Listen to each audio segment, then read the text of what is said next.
వల్లి మీద కోపం వస్తే తనతో, తన మీద కోపం వస్తే లీలతో, ఎవరికో నష్టం అన్నట్టు పట్టుదలగా చేసే చంద్రం గుర్తుకొచ్చాడు. రేణుకకి కొడుకు పుట్టాడు. గంగమ్మ గారు శిరీషుని ఎంతో పొగిడింది. నీ చేతి చలవ నాకు తెలియదు. ఆ డాక్టర్ ముఖం వాచేలా చివాట్లు పెడతాను అంది. ఆవిడ పొగడ్తలకి శిరీష పొంగిపోలేదు. డాక్టర్లు ఊరికే చెప్పరని, రేణుక పరిస్థితి అప్పుడు అలాగే ఉందని, తను చూసుకుంటుంది కాబట్టి ఇంట్లో ఉంచానని, తొందరపడి ఎవరిని ఏమీ అనొద్దని మెత్తగా చివాట్లు పెట్టింది. ఆ రేణుక మొగుడికి ఏదైనా ఉద్యోగం చూసి పుణ్యం కట్టుకోవే శిరీష. ఇదా నోట్లో నాలుకలేంది. ఆ అత్త ఆడబడుచు గయ్యాళి గంపలు అంది బ్రతిమాలుతున్నట్టు. అంత తేలిగ్గా ఉద్యోగాలు దొరుకుతాయా అంది విసుగుదా అణుచుకుంటూ. రేణుకి శిరీషకు ఒకసారి చెప్పింది. వదిన, ఆయనకి ఏదైనా ఉద్యోగం చూసి పెడితే బ్రతికున్నన్నాళ్ళు నీ పేరు చెప్పుకొని బ్రతుకుతాను. తాతయ్య గారికి నువ్వు చెప్పవా? ఎంతో దీనంగా అడిగేసరికి శిరీషకి జాలేసింది. తాతయ్యకి తప్పకుండా చెప్తా రేణు. ఒక్క మాట రేణు, నువ్వు చాలా వీక్గా ఉన్నావు. 4-5 ఏళ్ల వరకు మళ్ళీ కాన్పు రాకూడదు అని చెప్పింది. ఇంకెప్పుడు ఎవరి మాట విన్నోదిన. అసలు ఈ గండం గడిచి బయటపడతానా అనిపించింది. నీ చేతి చలువ వల్ల బయటపడ్డాను. నువ్వు మీ బామలా మాట్లాడుతావేంట్రేను మందలింపుగా అంది. ఈ విషయంలో బామలాగే మాట్లాడతావు వదిన. ఇక్కడికి రాని క్రితం నా బతుకు మీద నాకు ఆశ పోయింది. ఇక్కడికొచ్చాక నీ మాటలు విన్నాక నాకు మళ్ళీ ధైర్యం కలిగింది. కళ్ళల్లో నీళ్లు తిరుగుతుండగా మళ్ళీ అంది. ఆయనకి ఎంత చిన్న ఉద్యోగం దొరికినా చాలు వదిన. మా అత్తగారు అనే మాటలు వింటుంటే చచ్చే సిగ్గుగా, ప్రాణాలు పోయినట్టుగా అనిపిస్తుంది. వాళ్ళన్న దాంట్లోనూ తప్పు లేదు. కొడుకును కాకుండా నన్ను ఇప్పుడు వీడు ఒకడు. ఆ మాట నేను ఒప్పుకోను రేణు. అసలు తప్పు నీ భర్తది. తన కాళ్ళ మీద తను నిలబడే శక్తి లేనప్పుడు తగుదనమ్మా అంటూ పెళ్లి చేసుకోవటం అతని తప్పు. కొడుకు వింటాడు కదా, కట్నం వస్తోంది కదా అని కొడుకు పెళ్లి చేసినప్పుడు ఉద్యోగం లేదని, ఉద్యోగం వచ్చే వరకు కొడుకుతో పాటు కోడల్ని, వాళ్ళకి పిల్లలు పుడితే వాళ్ళని పోషించాలని మీ మామగారికి తెలియదా? మధ్య నువ్వెందుకు సిగ్గుపట్టావు? అవన్నీ ఎవరు ఆలోచిస్తారు వదిన? విరక్తిగా అంది రేణుక. ఆలోచించకపోతే వాళ్ళ కర్మ. అలా వాళ్ళు అనుకోరు వదిన. కొడుకు కట్నం నిమిత్తం తీసుకున్న డబ్బు అప్పుడే ఖర్చయిపోయింది. ఇప్పుడు మేము భారం అయిపోయాం దిగులుగా అంది. రేణుకని నెలలోపే తండ్రొచ్చి తీసుకెళ్లిపోయాడు. గంగమ్మ గారు చదువు వంకతో చిట్టిని ఇక్కడ అట్టే పెట్టేద్దామని ఎంతగానో చూసింది. దానికి శిరీష, వాసుదేవరావు గారు కూడా ఒప్పుకోలేదు. బిందుకి 2 పెళ్లి సంబంధాలు తీసుకొచ్చింది. బిందుకి పెళ్లి కుదిర్చి ఆ ఘనత తనే దక్కించుకోవాలని ఆవిడికి ఆ గొప్ప ఉంది. వాళ్ళకి పెళ్లి సంబంధం నేనే కుదిర్చాను, వాళ్ళకి పురుడు నేనే పోశాను అంటుంది. తను చేయకపోతే ఆ పనులు ఆగిపోతాయన్నట్టుగా మాట్లాడుతుంది. ఎప్పుడూ ఎవరిని అనని వాసుదేవరావు గారు కొంచెం గట్టిగానే మందలించారు. ఆయన ఎదురుగా ఏం అనలేకపోయినా చాటుకెళ్ళి గుంజుకుంది. రేణుక వెళ్తూ బిందుతో, నన్ను మర్చిపోకే, నీ పెళ్లికి నన్ను తప్పకుండా పిలు అంది. గంగమ్మ గారు, మీ ఇంటికి రాకుండానే వెళ్ళిపోతున్నాను. ఏది వద్దామంటే కుదరనే లేదు అంది బాధపడిపోతూ. నిజానికి రమ్మని ఆవిడ్ని పిలవకపోయినా, రమ్మని పిలిచినా వెళ్ళలేకపోయాని అని బాధపడిపోతున్నట్టుగా అంది. ఆవిడికి అది అలవాటే. ఈసారి వచ్చినప్పుడు తప్పకుండా రండి అంది బిందు. ఆవిడ ఎలాగూ వెళ్ళిపోతుంది కదా అన్న ధైర్యంతో. నా తల్లి, ఆవిడ మిటికలు విరిచింది. నీ పెళ్లికి నన్ను పిలవటం మర్చిపోకేం అంది. వాళ్ళంతా వెళ్ళిపోయాక ఇల్లంతా చిన్నబోయినట్టుగా ఉంది. అబ్బా, గంగమ్మ గారు లేకపోతే ఒక్కసారిగా 100 మంది వెళ్ళిపోయినట్టుగా ఉంది కదూ బిందు అంది. కాదు, 1000 మంది వెళ్ళిపోయినట్టుగా ఉంది అంది శిరీష. ఇద్దరూ నవ్వుకున్నారు. బిందు తండ్రికి ఫోన్ చేసి ధైర్యంగా ఆ పూట శిరీష దగ్గర ఉండిపోయింది. శిరీషకి బిందు వాళ్ళు ఈ ఊరు వచ్చిన రోజునంతా ఆనందంగా ఉంది. ఇద్దరూ కబుర్లు చెప్పుకుంటూ కూర్చున్నారు. శ్రీనివాసరావు చంద్రానికి బిందు అంటే ఇష్టమని గ్రహించాడు. అక్కగారికి బిందు అంటే ప్రాణమని ఎప్పుడో గ్రహించాడు. బిందుకి అక్కయ్య అంటే, చంద్రం అంటే గౌరవం ఉందని గ్రహించాడు. తను నిలదొక్కున్నాడు. వాసుదేవరావు గారిని తీసుకెళ్లి అక్కగారి దగ్గర పెళ్లి మాట కదపటమే అనుకున్నాడు. ఓ రోజు తీరిగ్గా కూర్చుని వాసుదేవరావు గారితో తన మనసులో అభిప్రాయం చెప్పాడు. బిందుని కనుక్కున్నావా అని అడిగాడాయన. లేదు అన్నాడు కొంచెం తెల్లబోతూ. అక్కయ్య, చంద్రం అంటే బిందుకి చాలా గౌరవం, ఇష్టం, నమ్మకంగా చెప్పాడు. సంతోషమే. పెళ్లి విషయంలో గౌరవాలు, అభిమానాలు ఉంటే చాలదు. మేనత్తన్న గౌరవం, బావన్న అభిమానించటంలో తప్పులేదు. అది సహజం. ఒక వయసు వచ్చాక పెళ్లిళ్ళు చేసినప్పుడు వారి అభిప్రాయాలు తెలుసుకొని సంతోషంగా ముందుకు అడిగేయటం అన్ని విధాలా మంచిది అన్నారు. అవును, మీరు చెప్పింది నిజమే.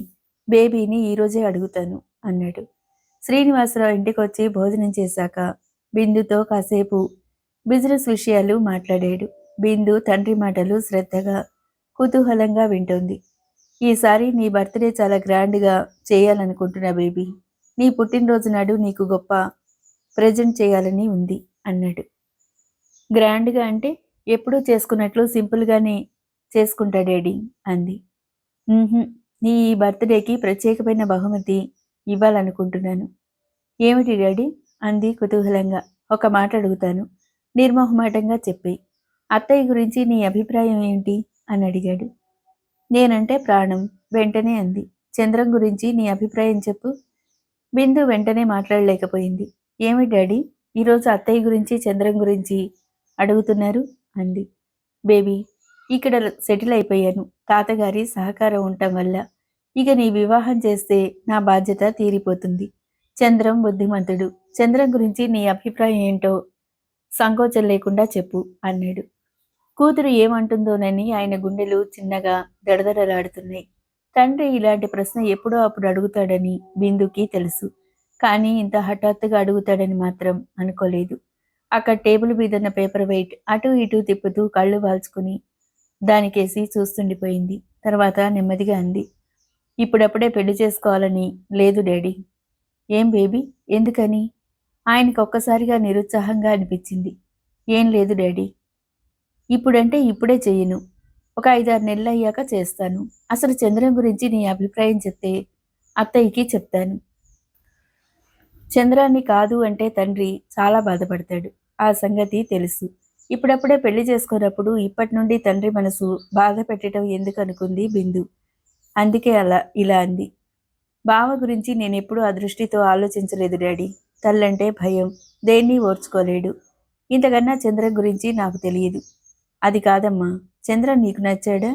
బిందుని పరీక్షగా చూస్తూ అడిగాడు. ఇప్పుడప్పుడే పెళ్లి చేసుకోవటం ఇష్టం లేదు కాబట్టి చంద్రం గురించి నేను ఆలోచించలేదు. గోళ్లు చూసుకుంటూ నెమ్మదిగా అంది. శ్రీనివాసరావు నిజమే అనుకున్నాడు. పోనీ బేబీ, కొన్నాళ్ళు ఆగాకనే అత్తయ్యకి చెప్తాను. కానీ బేబీ, నిన్ను త్వరలో ఒక ఇంటిదాన్ని చేసి నువ్వు కళకళలాడుతూ కాపురం చేసుకుంటుంటే చూడాలని ఆతృతగా ఉందమ్మా. త్వరలోనే నీ మనసు మార్చుకుంటావని ఆశిస్తున్నాను అన్నాడు. బిందు ఓసారి కళ్ళెత్తి తండ్రి కేసు చూసి వెంటనే కళ్ళు వాల్చేసుకుంది.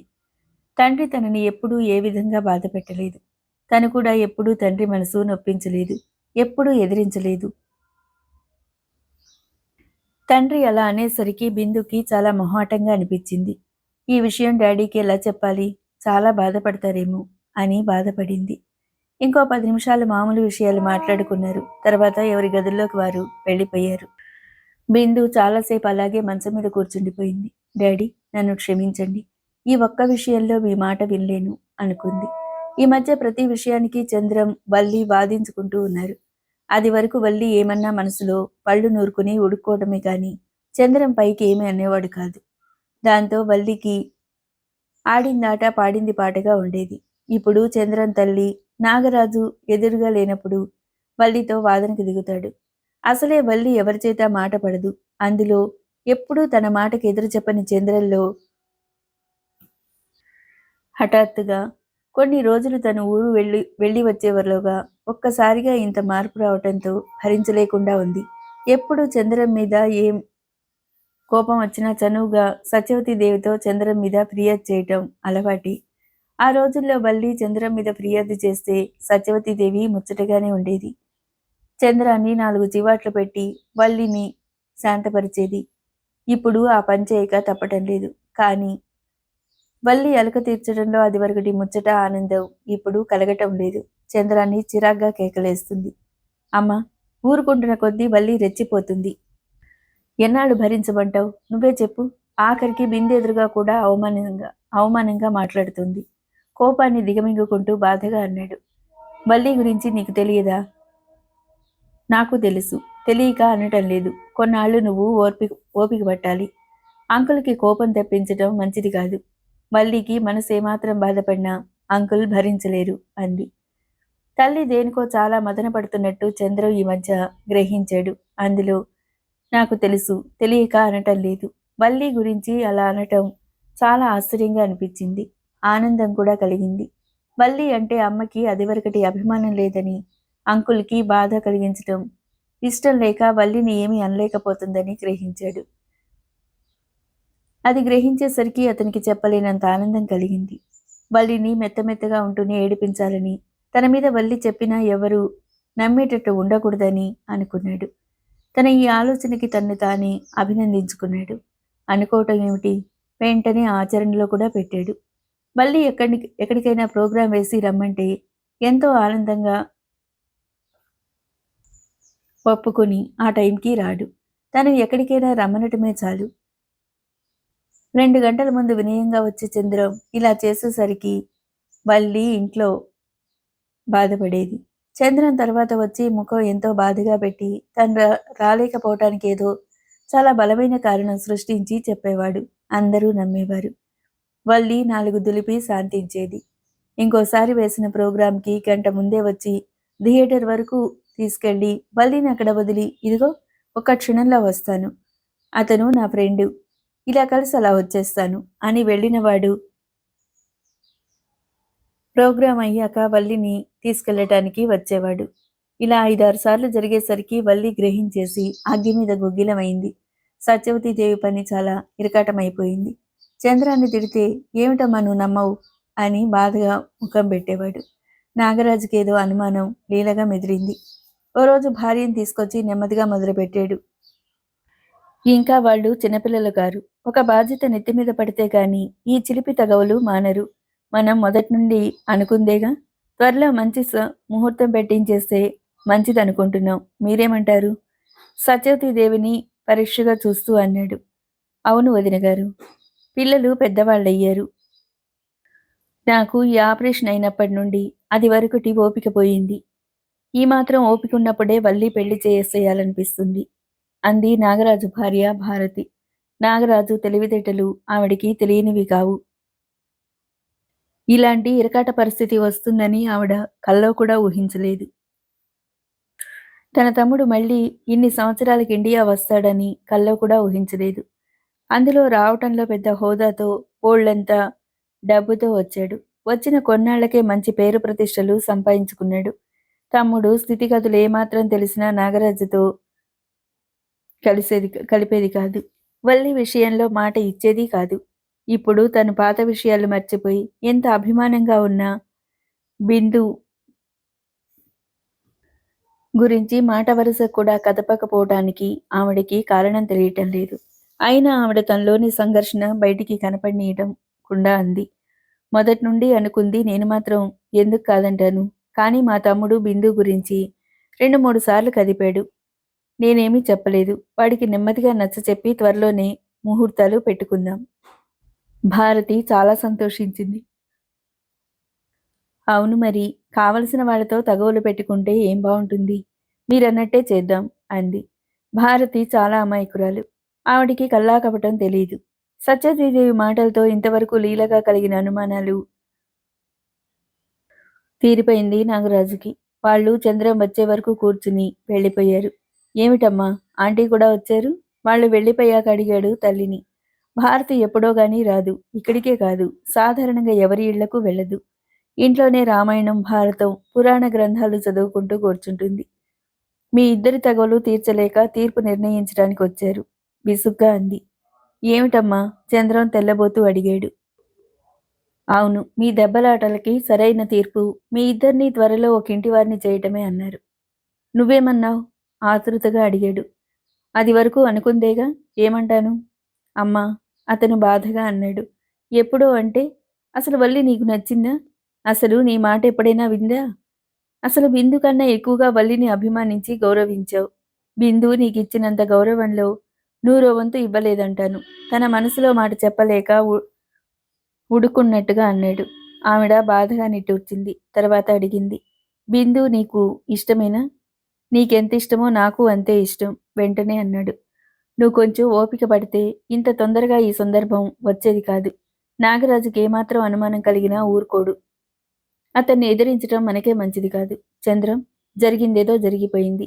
నువ్విక ముందు వల్లితో ఎటువంటి గొడవలు పెట్టుకోకుండా ఉండు. అన్నీ నేను చూసుకుంటాను. ఏ పనైనా స్నేహంతో చేయగలమే కాని కత్తి కట్టి చేయలేం. అందులో నాగరాజుతో అస్సలు చేయలేం. వల్లితో, ఆ కుటుంబంతో అదివరకన్నా ఎక్కువ నమ్రతగా ఉండు. వల్లి ఎంత రెచ్చగొట్టినా రెచ్చిపోకు. నేను చెప్పిన ఈ మాటలు అనుక్షణం నీ మనసులో మెదలాలి. గంభీరంగాని ఏదో దృఢ నిశ్చయానికి వచ్చిందానిలా వెంటనే లోపలికి వెళ్ళిపోయింది సత్యవతీదేవి. చంద్రానికి సంతోషంతో విజిల్ వేయాలనిపించింది. అమ్మ తన గురించి చాలా శ్రద్ధగా ఆలోచిస్తుంది. ఈ దెబ్బతో వల్లి పీడ వదిలిపోతుంది. శని, మహంకాళి ఇంకా ఇంకా కోపంగా అనుకున్నాడు వల్లి గురించి. తండ్రి చంద్రం గురించి అడిగాక బిందుకి 4-5 రోజులు దిగులుగా అనిపించింది. కానీ అదేం కనపడనీయకుండా పైకి సంతోషంగానే ఉంది. ఇది సుధీర్ గ్రహించాడు. ఎప్పుడు ఎంతో స్నేహభావంతో సరదాగా మాట్లాడే బిందు మనసులో మదన పడుతుందని గ్రహించాడు. ఎంతో తెలుసుననుకుని నేను పప్పులో కాలేశాను అన్నాడు. ఏమిటి అంది అతను అన్నదేంటో అర్థం కాక. మీలో ఇంకో మనిషి లేరనుకున్నాను, కానీ ఇంకో మనిషి ఉన్నారని ఇప్పుడే తెలిసింది అన్నాడు. మొదట అర్థం కాకపోయినా తర్వాత అతను అన్నది అర్థమైంది. ఎందుకలా అంటున్నారు? అది వరకు లేని మనిషి ఇప్పుడు హఠాత్తుగా ఎలా వచ్చింది అంది. ఏమో, ఇంతవరకు నేను గ్రహించలేకపోవచ్చు. పోనీ మీరన్నట్టు నాలో ఇంకో మనిషి ఉంటే నాకన్నా మంచిదా చెడ్డదా? నవ్వటానికి ప్రయత్నిస్తూ అంది. ఒకరికన్నా మరొకరు మంచివారు, కానీ మీలో ఉన్న ఇంకో మనిషికి గుట్టు దాపరికం ఎక్కువ. మీకు ఆ దాపరికం లేవు. బిందు కళ్ళల్లోకి చూస్తూ అన్నాడు. తన మనసులో బాధపడుతున్నట్టు సుధీర్ గ్రహించేశాడని అనుకుంది. బిందు మాట్లాడకపోయేసరికి చెప్పండి, ఎందుకలా ఉన్నారు అని అడిగాడు. ఎలా ఉన్నాను? నేను బానే ఉన్నాను డబాయింపుగా అంది. లేదు, మీరు దేనికో బాధపడుతున్నారు. అది పైకి చెప్పుకోలేకపోతున్నారు. అవునా? నేను దేనికి బాధపడటం లేదు, నిజం. అయినా మీరు ఎలా గ్రహించేస్తారు? ఎవరైనా కాస్త బాధగా ఉంటే, కాస్త దిగులుగా ఉంటే మీకేమైనా మంత్రం తెలుసా? నవ్వుతూ అడిగింది. అవును, ఈ మధ్యనే ఆ మంత్రం ఓ దేవత ప్రసాదించింది. ఏమిటలా తెల్లబోయి చూస్తారు? నిజమండి. అది వరకు ప్రతిదీ ఒక డ్యూటీ కింద చేసేవాణ్ణి. అంటే అప్పట్లో నిరుద్యోగిని కనుక వండుకోవటం, తినటం వగైరా. ఇప్పుడు అలా కాదు. ప్రతిదీ బాధ్యతగా అనిపిస్తుంది. ప్రతిదీ కళాత్మకంగా కనిపిస్తుంది. ఈ ప్రపంచం అంతా రంగుల ప్రపంచంలా అనిపిస్తుంది. అది వరకు కడుపు నిండా తిండి ఉన్నవాడికి ఏ బాధ ఉండదనుకునేవాణ్ణి. ఆకలితో బాధపడినప్పుడు ఏ బాధ తెలియదు, కానీ కడుపు నిండాక ఎక్కడలేని బాధలు వస్తాయని తెలుసుకుని అప్పటి నుండి ఎవరైనా బాధపడితే, దిగులుగా ఉంటే అది వరకులా పనులే కానీ నిరసనగా అనుకోకుండా ఎందుకు ఏమిటి అని ఆలోచించగలిగే శక్తి ఆ దేవత ప్రసాదించింది. ఎవరా దేవత? నాకు చెప్పండి. ఆ దేవతని ప్రసన్నం చేసుకుంటాను. నేను కూడా మీలాగే ఎదుటివారి మనసులో ఏముందో తెలుసుకుంటాను నవ్వుతూ అంది. సుధీర్తో మాట్లాడుతుంటే బిందు తన బాధని మర్చిపోయింది. మీలాంటి వారికి ఏ దేవతల వరమో ఎందుకు? మీరు ఇలా ఎప్పుడూ నవ్వుతూ ఉండండి. మీ ఎదుట ఉన్న వారి బాధలు మంత్రం వేసినట్టు మాయమైపోతాయి. సుధీర్ నవ్వుతూ అన్నాడు. మీ మాటలతో నా దిగులు పోయింది. నిజంగా మీకేదో గొప్ప మంత్రమే వచ్చుండాలి. మీరు చెప్పకపోయినా నేను తెలుసుకోలేననుకోకండి.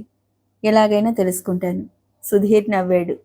అతని నవ్వు బిందుకి చాలా ఇష్టం. ఎంతో స్నేహంగా, ఆత్మీయంగా ఉంటుంది. మనిషి బాధతో ఉన్నప్పుడు అతని మాటలు ఓదార్పుగా, బుజ్జగిస్తున్నట్టుగా కూడా ఉంటాయి. ఆ సంగతి ఆ రోజు దేవకి పుట్టినరోజు నాడు తండ్రి దిగులుగా ఉంటే సుధీర్ కొద్దిసేపట్లోనే తండ్రిని కాస్త తేరుకునేలా చేశాడు. ఆ రోజు నుండే తనతో కూడా ఫ్రీగా మాట్లాడుతున్నాడు. ఉన్నట్టుండి బిందు అడిగింది. మీరు మాట్లాడుతూ మాట్లాడుతూ అలా ఎవరో ఆపేసినట్టు ఆగిపోతారేం? ఎవరో వచ్చి ఆపరు. నన్ను నేనే హెచ్చరించుకుంటాను. లేకపోతే గంటలో రోజులో అలా మాట్లాడుతూనే ఉంటాను. మాట్లాడండి, తప్పేముంది? మీకు బోర్ కొట్టదు? అస్సలు బోరు కొట్టదు నవ్వింది. Thank you. మనసులో కెరటంలో లేచిన సంతోషం అతని కళ్ళల్లోకి విరజిమ్మింది. వాళ్ళిద్దరూ కలిసినప్పుడు అంతే. ఇద్దరూ ఒకరినొకరు గౌరవించుకుంటూనే ఆరాధించుకుంటారు. సుధీర్ మనసులో మాట చెప్పడు. బిందు తన మనసులో మాట చెప్పదు. ఒకరు అంతస్తు, హోదా అని వెనక్కి తగ్గితే మరొకరికి సిగ్గు. తను ఎలా చెప్పాలి అన్న సంకోచం. సుధీర్ బిందుని ఒకసారి చూద్దామంతే అనుకుంటాడు. ఒకరినొకరు చూసుకోగాని పలకరింపుగా చిన్నగా నవ్వుకుంటారు. ఆ తర్వాత ఇద్దరిలో ఎవరో ఒకరు మర్యాదకి పలకరిస్తారు. రెండో వారు మర్యాదకి జవాబిస్తారు. ఆ తర్వాత ఇద్దరికీ ప్రవాహంలా మాటలొచ్చేస్తాయి. చాలాసేపటి వరకు ఇద్దరికీ టైం తెలియదు. తర్వాత సుధీర్ నవ్వుకుంటాడు. తనేమనుకున్నాడు? బిందుని ఒక్కసారి చూడాలనుకున్నాడు. ఎలా? బిందుని ఒకరోజు చూడకపోయినా తనుండలేడు. తన డ్యూటీ ఏంటి? తన కర్తవ్యం ఏంటి? మధ్యలో తను ఈ మమకారంలో ఇరుక్కుపోవడం ఏంటి? అతను మనసుని బిగబట్టుకుని బిందుని 4-5 రోజుల పాటు కలవకుండా ఉందామనుకుంటే బిందు పరిస్థితి అదే కాబట్టి ఏదో వంకతో వచ్చేస్తుంది. బిందు ఎదురుగా లేనప్పుడు అతని గర్జింపుకి కాస్త లొంగినట్టు నటించిన బిందు ఎదురుపడేసరికి అతని మనసు అతని మాట అస్సలు వినదు. మళ్ళీ విషయంలో తల్లి అభిప్రాయం పూర్తిగా తెలిసిపోవటంతో బిందు అంటే తల్లికి ఎలాంటి అభిప్రాయం ఉందో తెలియటంతో చంద్రానికి ఎక్కడలేని ధైర్యం, ఉత్సాహం వచ్చేశాయి. దానికి సాయం శ్రీనివాసరావు కల్లా కపటం లేని మనిషి. బిందు ఎలా ఉన్నా అతను పట్టించుకోవటం మానేశాడు. నా మామయ్య కూతురు, అమ్మకి ఇష్టం, మామయ్య సుముఖంగానే కనబడుతున్నాడు. కొన్నాళ్ళు పోయాక చెప్దామనుకున్నాడేమో. బిందు బెట్టు చేస్తుంది. ఎంతైనా అమెరికా అమ్మాయి కదా, ఆ మాత్రం బెట్టు సహజం. తను పట్టించుకోకుండా కాస్త చొరవ తీసుకుంటే సరి. ఆ బెట్టు కాస్త హుష్కాకి అన్నట్టుగా ఎగిరిపోతుంది అనుకున్నాడు. బిందు అంటూ చొరవగా వస్తాడు. మామయ్య, బిందు నేను అలా వెళ్తాం అంటాడు. బిందు సాధారణంగా తప్పించుకుంటుంది. అతను 10 సార్లు అడిగితే ఇంక తప్పించుకోలేక ఒకసారి వెళుతుంది. అలాగే వల్లి దగ్గర ఏ పేచీ లేకుండా మసులుకుంటున్నాడు. నాగరాజు తల్లి బాగా చివాట్లు పెట్టి ఉంటుందని అనుకున్నాడు. వల్లికి చాలా గర్వంగా అనిపించింది. తనని ఎదిరించి బ్రతకగలడా? అమెరికా మరదల్ని చూసి ఎగిరిపడ్డాడు. తల్లి బాగా తిట్టుంటుంది అనుకుంది. ఇప్పుడు చంద్రాన్ని ఇంకా ఆట పట్టించడం మొదలుపెట్టింది. ఎక్కడికైనా వెళదామంటుంది. బయలుదేరే ముందు వద్దు, ఇంట్లోనే కూర్చుందామంటుంది. చంద్ర ఏం ఉడుక్కోడు, కోపం తెచ్చుకోడు. వెళదామంటే రెడీ అంటాడు, వద్దు అంటే సరే అంటాడు. ఒక్కొక్కసారి అతని ప్రవర్తనకి వల్లికే ఉడుకుమొత్తన వస్తుంది. కానీ బయటపడదు. గర్వంగా నవ్వుతుంది.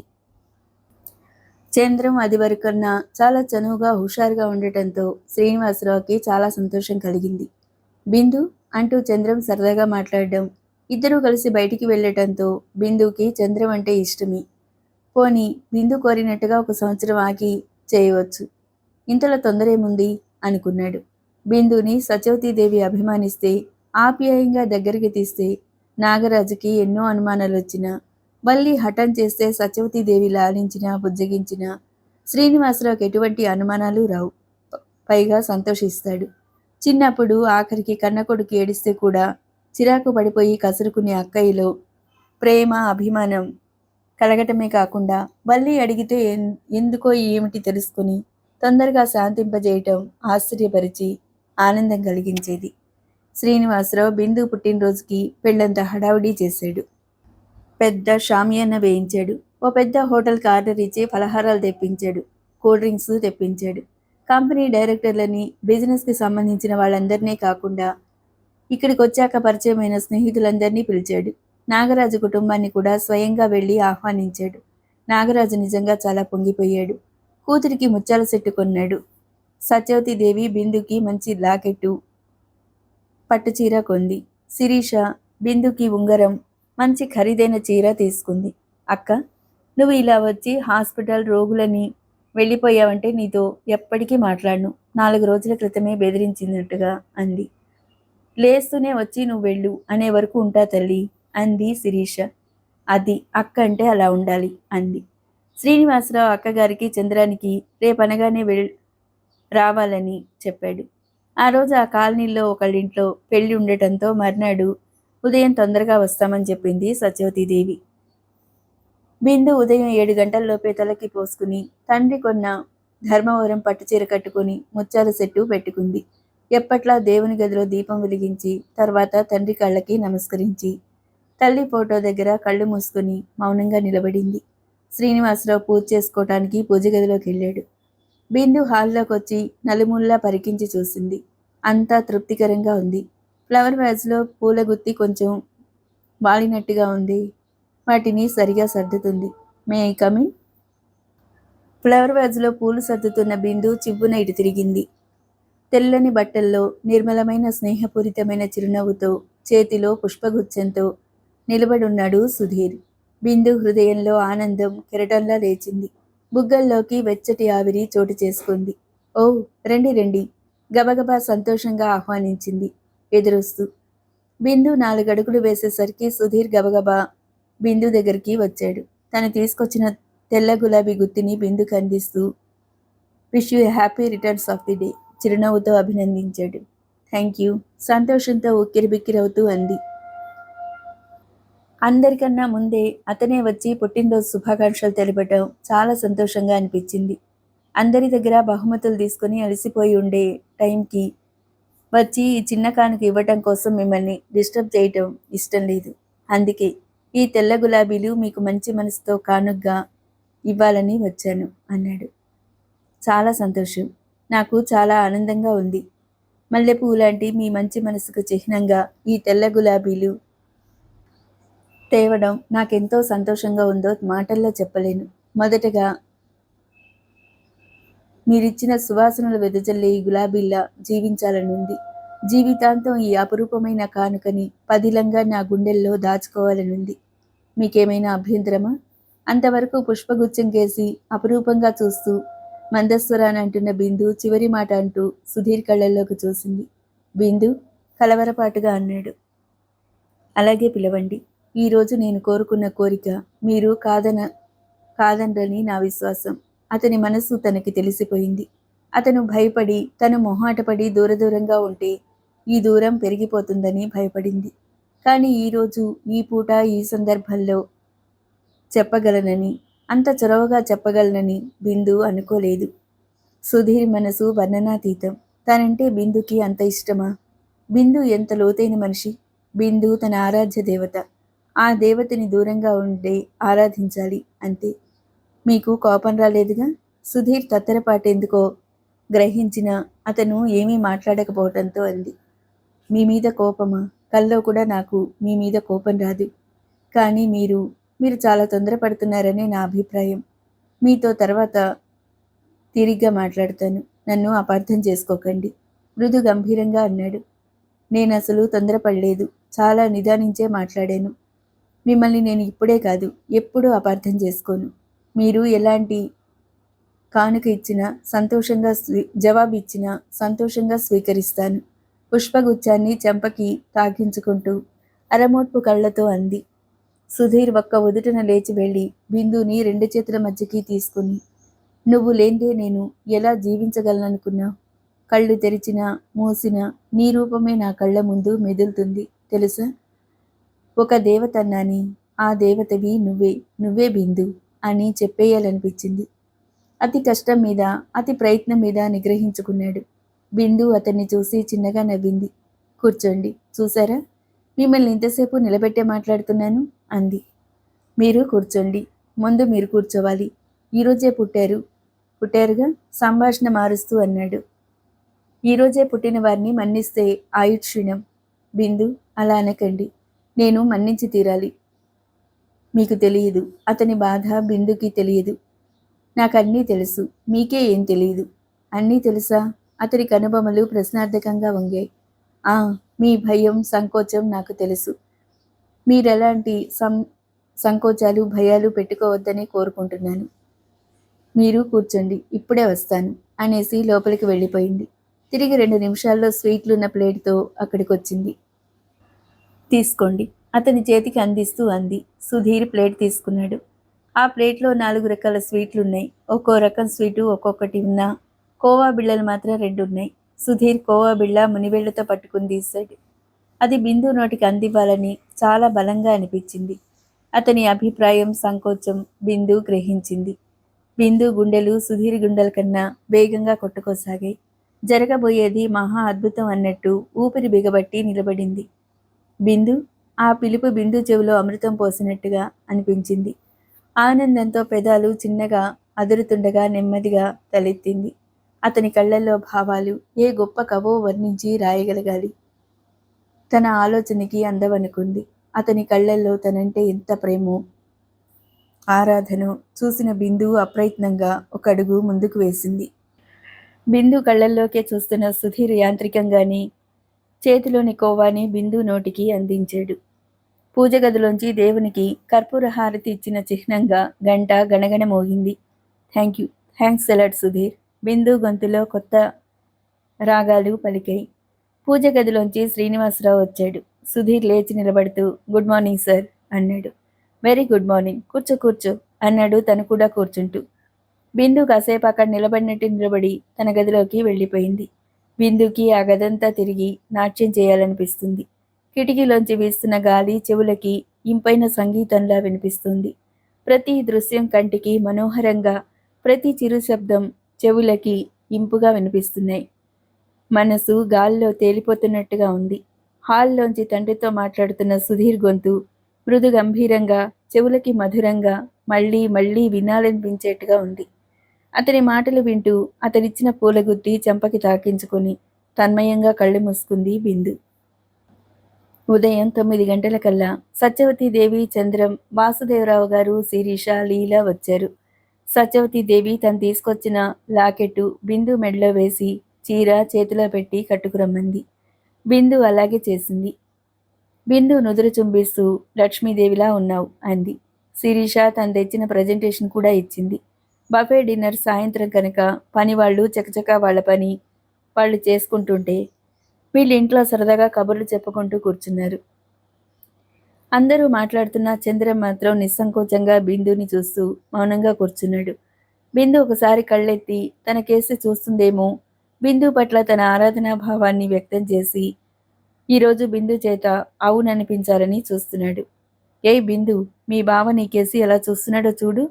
లీల బిందుని మోచేత్తో పొడిచి నెమ్మదిగా అంది. బిందు తలెత్తేసరికి అప్పుడే శ్రీనివాసరావు చంద్రంతో ఏదో మాట్లాడుతుండటం వల్ల చంద్రానికి ఆయనకేసి చూడక తప్పలేదు.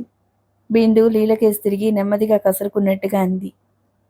నీ వేళాకలం మాని, అతని చూపులే అంతకన్నా ఏం లేదు. బిందుకు అంత విసుగు ఎందుకు కలిగిందో లీలకి అర్థం కాలేదు. అయినా తనకెందుకు అని ఊరుకుంది. చంద్రన్ చూపులు లీలే కాదు, సత్యవతీదేవి మినహా అందరూ గ్రహించారు. కానీ బిందు కనుబొమల మధ్య లీలగా ఏర్పడిన ముడి ఒక్క వాసుదేవరావు గారే గ్రహించారు. బిందు ఇప్పుడిప్పుడే పెళ్లి చేసుకోదట అని శ్రీనివాసరావు అనటం ఆయనకి గుర్తుంది. బిందు అలా ఎందుకందో ఆయనకి లీలగా అర్థమైంది. కానీ కారణం ఏమై ఉంటుందో మాత్రం అర్థం కాలేదు. భోజనాలు అయిపోయాక శిరీష బిందు దగ్గరకు వచ్చి అంది. బిందు, 4 గంటలయ్యేసరికి నీ ముందుంటాను. పరిస్థితి చెప్పాను కదా, సంతోషంగా పంపు. ముందే నోటికి తాళం వేశావుగా, అక్కడికి వెళ్ళి టైం మర్చిపోకు అంది. మా బిందు బంగారు తల్లి అని నవ్వి వెళ్ళిపోయింది. బిందు డ్రెస్ మార్చుకుందామని గదిలోకి వచ్చేసరికి చంద్రం టేబుల్ దగ్గర నిలబడి ఉన్నాడు. బిందు తెల్లబోయింది. సుధీర్ తనకిచ్చిన పూలగుత్తిని అటు ఇటు తిప్పుతున్నాడు. బిందు గదిలోకి రాగానే చంద్రం నవ్వాడు. ఆ నవ్వు సహజంగా అనిపించలేదు. బిందు నవ్వలేదు. చంద్రన్ నా గదిలో చూడగానే కనుబొమ్మల మధ్య ఏర్పడిన ముడి ఇంకా అలాగే ఉంది. బిందు నవ్వకపోయినా అతనేం పట్టించుకోలేదు. అయినా తీరా వచ్చాడే గాని బిందు ముఖం చూసేసరికి సంభాషణ ఎలా మొదలు పెట్టాలో తోచలేదు. ఆఖరికి అన్నాడు, ఈ చీర నీకు నచ్చిందా? ఆ, నచ్చింది మామూలుగా అంది. Thank you. నీకు నచ్చుతుందో లేదో అని చాలా భయపడ్డాను. తేలిగ్గా ఊపిరి పీల్చుకుంటూ విజయం సాధించిన వాళ్ళ ముఖం పెట్టాడు. ఇందులో భయపడాల్సిందేముంది? అంత క్రితం విడిచిన చీర మడత పెట్టడానికి చేతిలోకి తీసుకుంటూ అంది. భయం కాదా? నువ్వు అమెరికా అమ్మాయివి, ఎంతో నాజూకైన దానివి. నీకు నేనిచ్చే ప్రజెంటేషన్ కూడా ఎంతో నాజుగ్గా ఉండాలని నా కోరిక అంటూ ప్యాంటు జేబులోంచి చిన్న పెట్టె తీశాడు. బిందు దగ్గరగా వస్తూ అన్నాడు. ఇదిగో బిందు, ఇది నా చిన్న బహుమానం అంటూ బిందు చేతిని తన 2 చేతుల్లోకి తీసుకోబోయాడు. బిందు చప్పున చేతిని వెనక్కి తీసుకుంటూ ఏమిటది అంది తలెత్తుతూ. నువ్వు కళ్ళు మూసుకోముందు అన్నాడు చేతులు వెనక్కి పెట్టుకుంటూ. ఎందుకో చెప్పు. బిందు తన విసుగుని బయటికి కనపడనీయకుండా అంది. చెప్పందే మూసుకోవా? అతనికి కోపం వస్తుంది, కానీ నిగ్రహించుకున్నాడు. కళ్ళు మూసుకోవటం ఎందుకు? నాకు అలా ఇష్టం లేదు. నెమ్మదిగానే చెప్పినా కొంచెం ఖచ్చితంగానే అంది. తను వచ్చేసరికి చంద్రం తన గదిలో ఉండటం బిందుకి నచ్చలేదు. అందులో సభ్యత లేకుండా ఆ పూలగుత్తిని చేతిలోకి తీసుకొని అటూ ఇటూ తిప్పటం బిందు మనసుకి చాలా కష్టం కలిగింది. ఇప్పుడు అతను అతిథిగా వచ్చాడు. తను ఏం అనకూడదు అనుకుని సర్దుకుంది. చంద్రం ఏమనుకున్నాడు? పోనీ నీ కుడి చెయ్యి ఇలా ఇవ్వు. అబ్బా, ఆ చీర తర్వాత మడత పెట్టుకోకూడదు అంటూ చనువుగా బిందు చేతిలోని చీర తీసి మంచం మీద పడేశాడు. బిందుకి చాలా కోపం, చిరాకు కలిగింది. ఎలా దిగమింగిందో శాంతస్వరాన అంది. బావా, ఎందుకో చెప్పకుండా ఏమిటిది? చంద్రం చేతులు ముందుకు పెడుతూ అన్నాడు. ఈ చిన్న కానుక నీకు ప్రత్యేకంగా తెచ్చాను బిందు. ఇప్పటికైనా నీ చేయి అందిస్తావా? తమాషాగా నవ్వుతూ కళ్ళెగరేశాడు. అది రవ్వల ఉంగరం. బిందు తలెత్తి చంద్రం కేసు చూస్తూ అంది. అత్తయ్య, అక్క, లీలా వాళ్ళిచ్చినప్పుడు నువ్వు ఇవ్వచ్చు కదా. ఇది అందరిలో ఇచ్చేది కాదు. బిందు కళ్ళల్లోకి చూస్తూ మధ్యలోనే అన్నాడు. అంటే?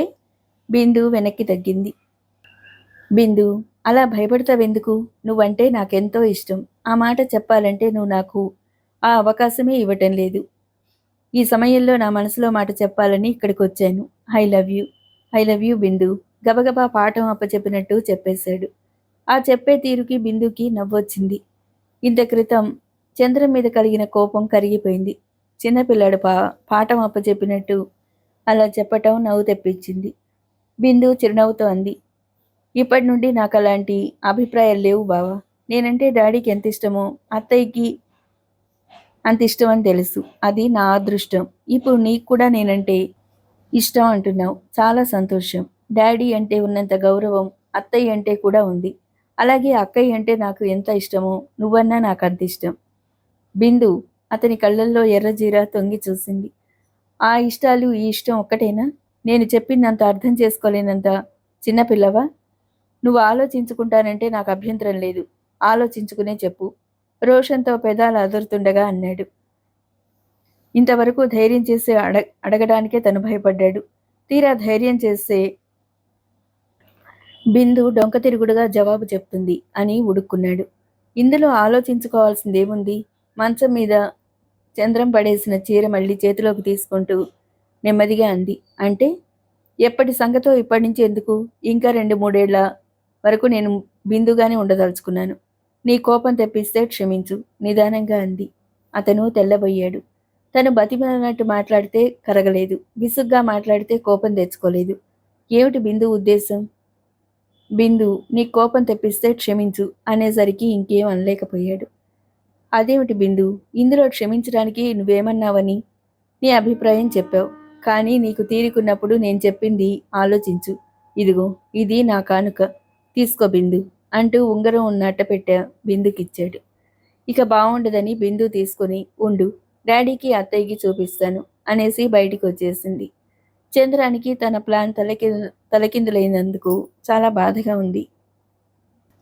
కానీ ఏమనటానికి లేకుండా బిందు చాలా చమత్కారంగా తన నోటిని మోయించింది.